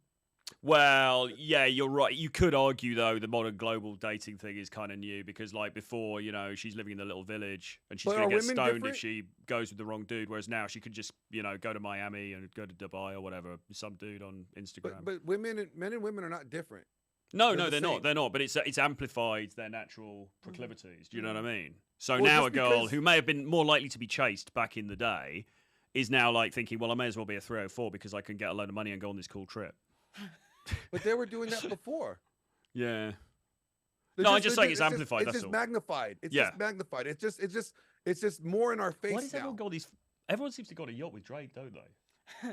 It's like Drake never invited me on his yacht. If you see this clip, Drake, have you ladies been getting invites? That's so crazy. I never got mine. It's just like that. You know, well, I told you that girl, that Italian girl I met. She's like, yeah. You know, I met Drake a few times, yacht, blah, blah, blah. Well, tell him, why didn't he invite me? That's so crazy.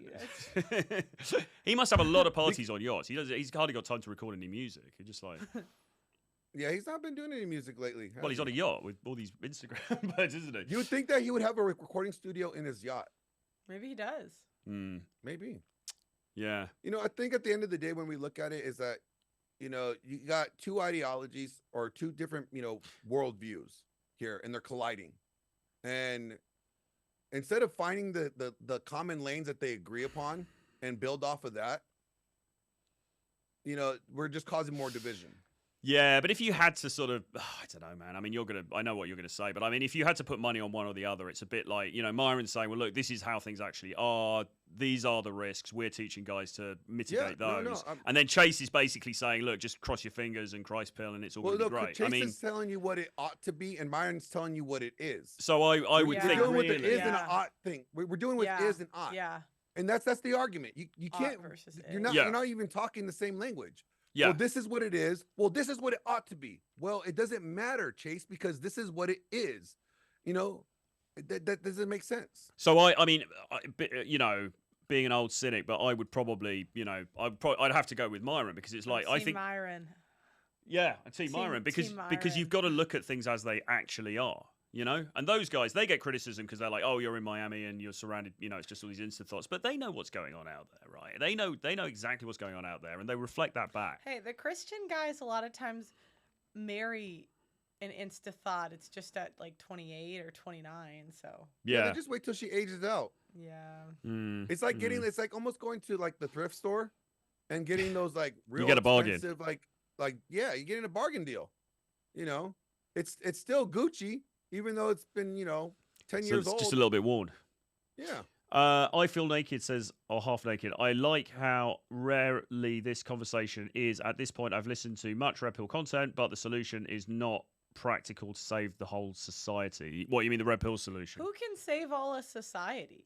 I mean, that's my question. Again, what is an average trucker in Missouri going to do to save society? He's got to worry about himself, like, to be honest. No, I think Glenn said it right. I mean, the thing that like say Fresh and Fit have done, and Pearl and anybody else really is said, look, this is the reality. This is how female nature operates. This is how the modern dating marketplace actually is. And like you said, to some extent, it's like do with that what you will. I mean, you can still get married. You can still be in a long-term relationship. I mean, you can do what you want. But I don't even care if you marry a fat whore. Just know what you're getting yourself into.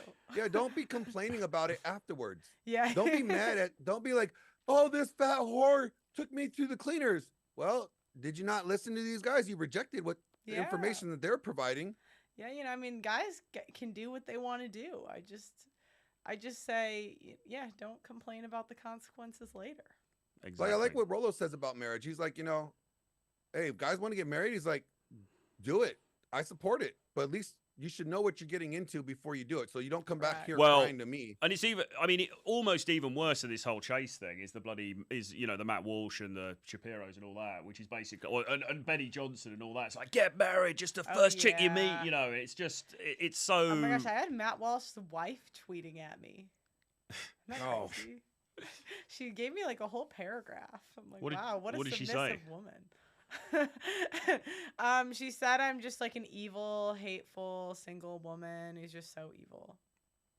Wow. Yeah, you're a devil. But this is the thing. Why are these people so judgmental though? I mean, that's the key thing. Like, I wouldn't really get as bothered by it if they were just more chill. They met his trad wife. They met on like Match.com. I'm like, you don't know what she was doing before you met her. Like, I'm not trying to be rude. Is she hot? She's cute. The sad thing is, like, I know more non-Christians that act Christ-like than Christians. Oh yeah. The Christian women bully me the worst. I will say, if there's like one group, they like bully me worse than any other group. Yep, and it's just like, you know, they're acting like Pharisees. Now, if you guys don't know what Pharisees are the religious people in the Bible that actually led Jesus to being crucified. That's exactly what they're acting like. Yeah, these beaters get. Hi, Phil Half-Naked says these beaters get furious after they find their significant other was a 304, LMAO. Who cares for the religious background? Yeah, I mean, well, again, you know, that's why there's value in the red pill stuff, because you've got to understand what you're getting into, right? I mean, the majority, unfortunately or fortunately, whatever your viewpoint, the majority of people, you know, I mean, Christianity is receding as a religion. You know, most people probably aren't now practicing Christians, and you're going out into a dating marketplace that is like a Shark Tank, really, and you've got to understand what's going on. I don't even really see virgin women get great outcomes nowadays. I really don't. I like most of the women that are like virgins in waiting that I've spoken to run into the problem that the men want to have sex that they're attracted to, and they don't want to wait. What, the men don't want to wait? No, the men that they're attracted to, they can find a guy in church that'll wait, but the men that they're actually attracted to don't want to wait. But isn't that like the crux of the whole problem though? Because a lot of these church dudes, I just think are not. I mean, obviously with exceptions, but I just don't think that they're really setting these women on fire. Do you know what I mean?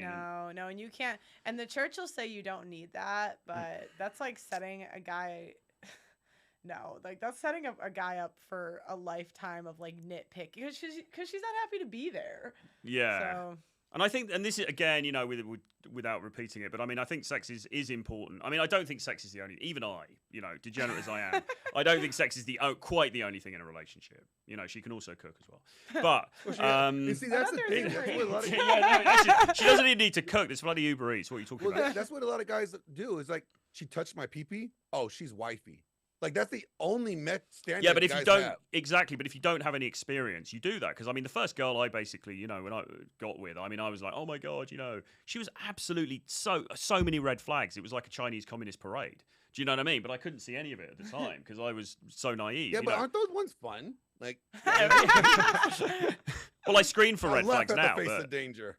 I screen for red flags now. I just cut it off earlier, you know. But I mean, there you go. Yeah, you don't avoid them. You're just like, okay, here's my out. Yeah, tattoos. What do you give? How long do you give a girl with like a ton of red flags? How many? She get a month?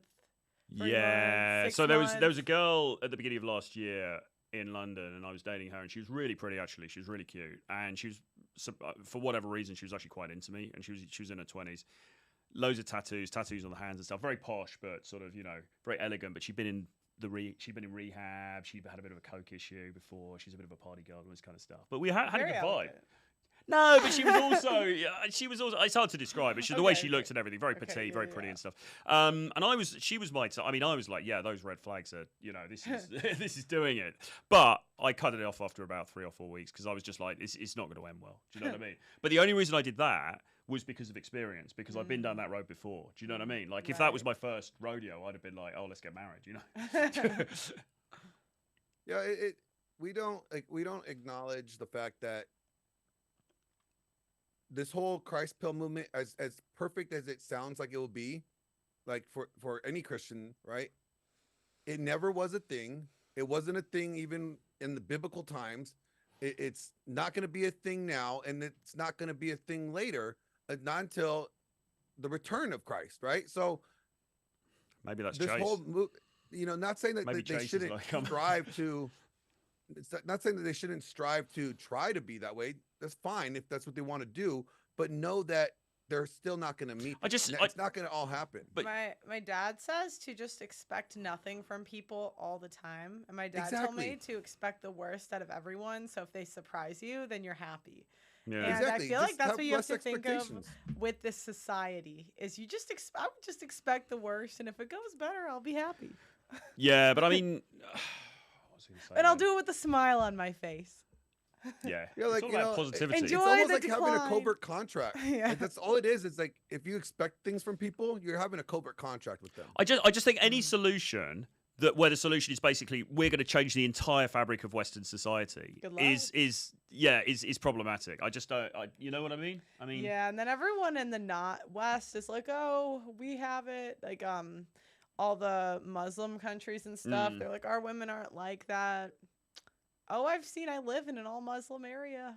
Oh, yeah, they have a reputation. No, those women are like that. They just can't necessarily operate the way that they want to. Oh, a lot of them still do. It's coming. I just from the show, I get guys that are actually from all of these traditional countries where the women aren't like that. And they just keep telling me they're exactly like that. Oh, yeah. I mean, yeah. Women are women. You know, we're women. Yeah. Somebody says here, what was a good one? I saw something good here. I'll stop going to Colombia when I find a non-slutty woman in America. I mean, that's a little bit naive, man, because, I mean, Colombian women, they're beautiful, they're great, but, they like to... I mean, it's I like to get around, Yeah, it's Look, your there's turn. Yeah, exactly. I mean, like, I wouldn't necessarily, I wouldn't say Colombia is the answer, as beautiful as those girls are. Certainly, and he was talking before about bringing her to America. I mean, that's a fucking disaster. She's going to be off with Chad, like, after 20, 25 minutes. That's what happens in Miami. They're all from, like, Colombia and Venezuela, aren't they? Yeah, it's like if you're going to go to another country and find a they're going to be in the club with Fresh woman, after round. Stay there. Sorry? Stay there. Don't bring them those traditional women back to America. Yeah. They'll just become like normal women. They both do good for society. Some people need to decide for themselves. Religion is morally based, and Myron is logically based, especially modern times. Yeah, okay. Yeah, I mean, the red pill and Christianity is not that far off from each other. Well, it's... It's really not if you look at the basic principles of it. But what a lot of the patriarchal principles from the red pill are found in the Bible. So I say from a principle base, there's a lot more in common than they disagree. But you talk about don't you? You talk about the natural order of man, woman, child, and how that's been subverted. But your message wouldn't be we all need to go back to that. It probably would be, but no, there's marriage itself in 2023. If you have a kid, that's a feminist institution. You're on the hook for child support. You're on the hook for alimony. So, what they're saying is participate. If you don't participate in this feminist institution, you're not a real man. You're not man enough. You need to take the God pill. And there's no way for a guy to be in this society and have a traditional marriage. Not really, because the woman can leave at any point. Yeah. You can't, there's no traditional marriage in 2024. Yeah. You might get lucky. I hope every guy watching does. I wish you well. I hope you find your trad virgin in Kansas, and just have a great time.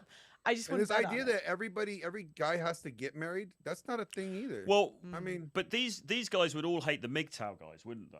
The men going their own way guys. But I think there's a group of guys that are just never gonna get Yeah. You know, I mean, for maybe they're The too Bible lazy even talks or about guys not maybe, getting you married. know, what? I mean, the Apostle Paul, who was single, says it's better for you to be like me, but if you can't withstand sexual immorality, then it's better for you to get married. So the Bible says, hey, yeah, it's better for you to stay single than get married. Well, on that note. Well, I Troy's don't know. like, well, there you go. There's my scripture. I just think every guy's got to pick for himself. There is going to be a group of guys that says, I want a wife and children. I think that's great. There's going to be a group of guys that say, I don't want to learn all this game Riz stuff. That's too much work. I'm going to just do my thing. I saw a guy that's like living in the woods by himself. Do you see that tweet I have? Yeah. You know, I don't think there's anything wrong with that. And then there's going to be a group of guys that said, I worked my ass off to get in the top 20% of men. I'm gonna screw these hoes.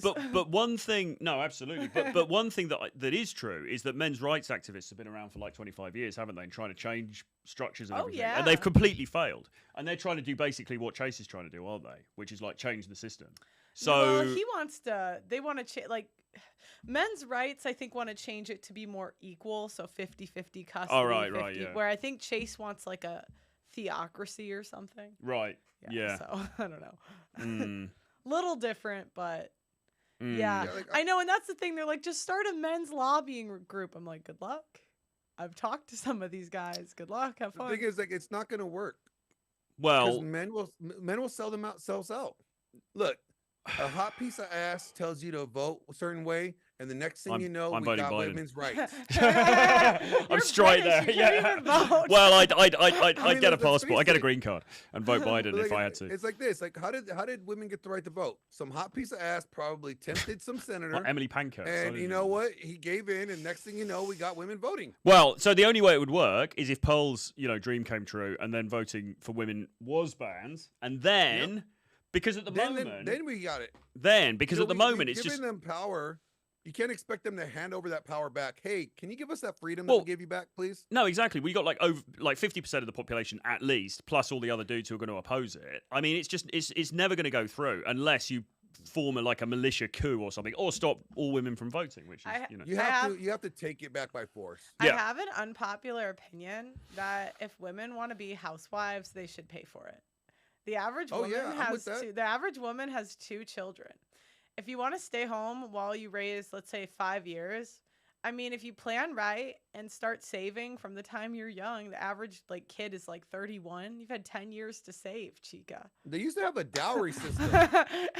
I'm just saying. I'm like, I don't.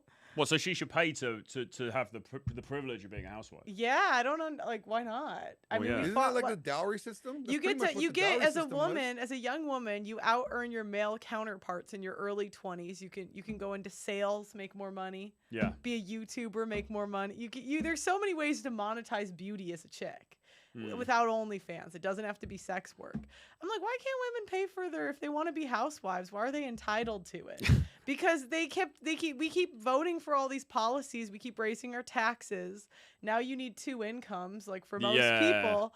So I'm like, well, I mean, you have an extra decade to save for your 2 kids, which is and it's 1. So who do they pay? Well, they pay the husband at the end. They go, here you go, thank you. No, they just pay half the rent or half. Oh, of right, yeah. I'm just saying, we fought for this. This is what we wanted, so go ahead. Well, I don't think the feminists really thought it was free, did they? I'll pay for my couple of years of being a housewife. I'll pay for it. I once dated a girl for 8 months. That was tough.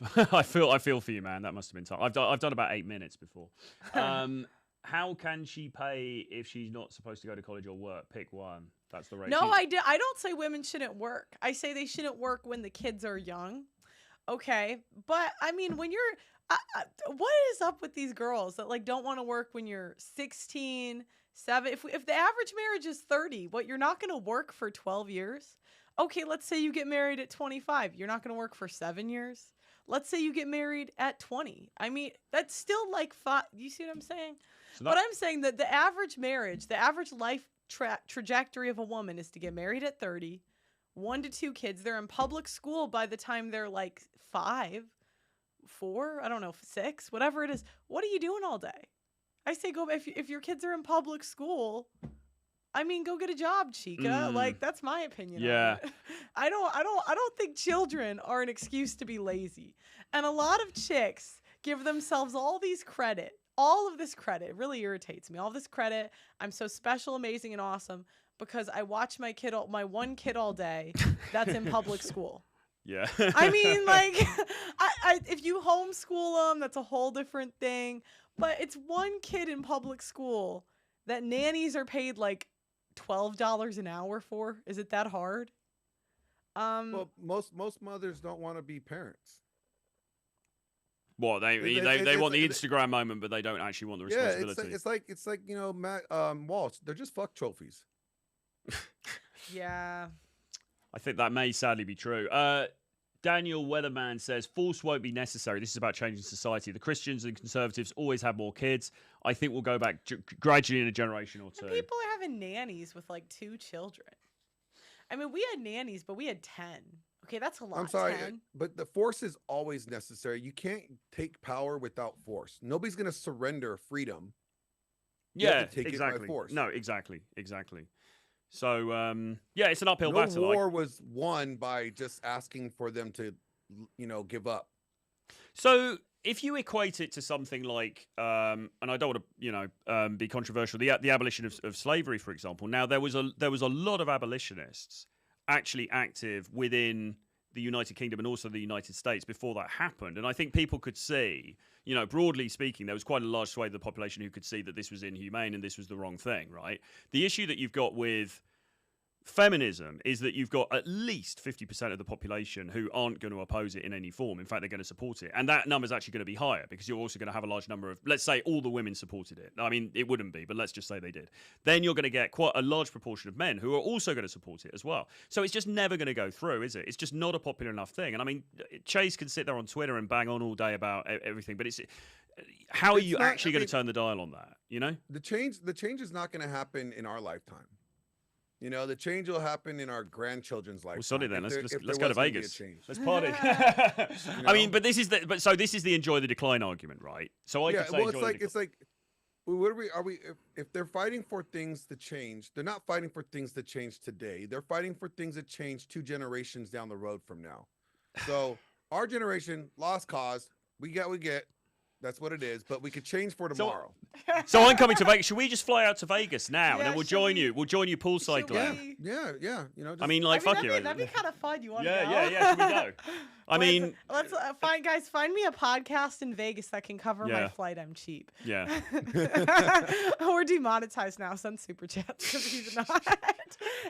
It's good. The Enjoy the Decline in Vegas tour, 2024. It's more like look. Each individual has their own life to live. And I tell guys, like, look, hoes are going to be hoes. There's always been hoes. My complaint is I just want hoes to stop complaining that they're treated like hoes when that's what they are. Well, like, and guys, like, stop complaining that these girls are walking all over you like a doormat when you're laying down and being a doormat. Like, stop. Don't complain about the choices you make. Absolutely. Yeah. Well, good stuff. So I think we've solved the whole issue. The whole issue. So Vegas, when are we going? Hey, there's a flight. There's an overnight, I think. Let's just fly over there. Cosmopolitan, poolside. Do you fly first class? No. Okay, I was like, I cannot pay for it. Because I always assumed it's so expensive. I cannot. You told me that. I assumed you'd be right up front. Me? Yeah. Oh no. Well, no, but you told me that, and then you were like, "Oh no, you're very frugal." Oh no, I can't. Because I thought you'd be like, "Hey, listen, this is how I roll now." No. No, it's like 3,000 pounds or something. It's expensive, yeah. I'm like, when you could just sit in the back for like $500, 1,000, like yeah. Yeah. See, I That's not gonna be. I need my leg room. So I always will pay for like first class or at least business class. God, Greg's the biggest baller here. Jesus. International just hits different. You know what I mean? Yeah, it does. It does. It's just so expensive. What I do quite like to do though, this is a travel tip for anyone watching: get an aisle seat.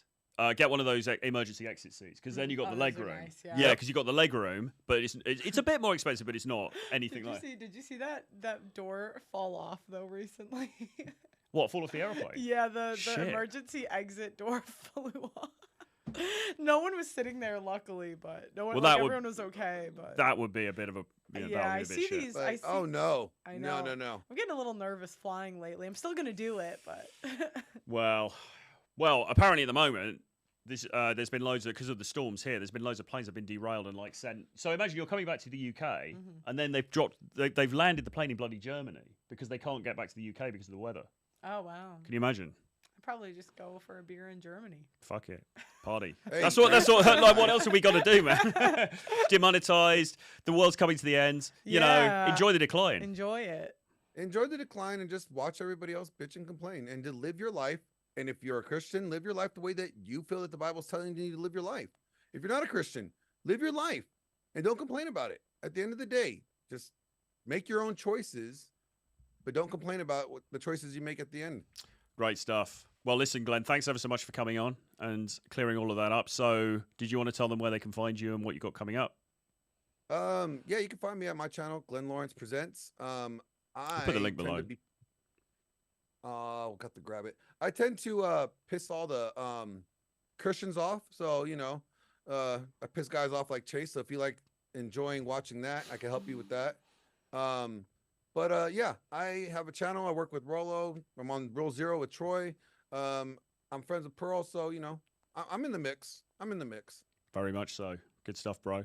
Okay, well, as far as this is concerned, so thanks everyone for tuning in. Thank you, Pearl, for being here. Thanks for having me. In this, yeah. Well, you know, anytime, welcome anytime.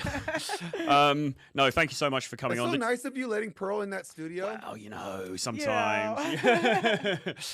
So please do subscribe to this channel. Please give the video a like. Hit the notifications bell as well so you know when we've got new content coming up. I'm going to be back tomorrow with another stream at 2 p.m. UK time, which is 9 a.m.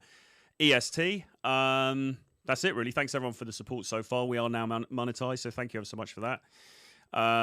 That is fantastic stuff. We're just going to be coming back with a load more content about these more general issues around dating, but also some actionable advice for women and men as well about how to get the outcomes that you want in the dating scene, because that's the really important. I mean, this stuff is interesting to talk about and it's cool, but ultimately we also need to be providing some real answers here because it is tough out there, you know, for guys and also for women because they're not necessarily getting what they want either. So there you go. Anyway, thank you very much, and we will see you again very soon. Bye-bye.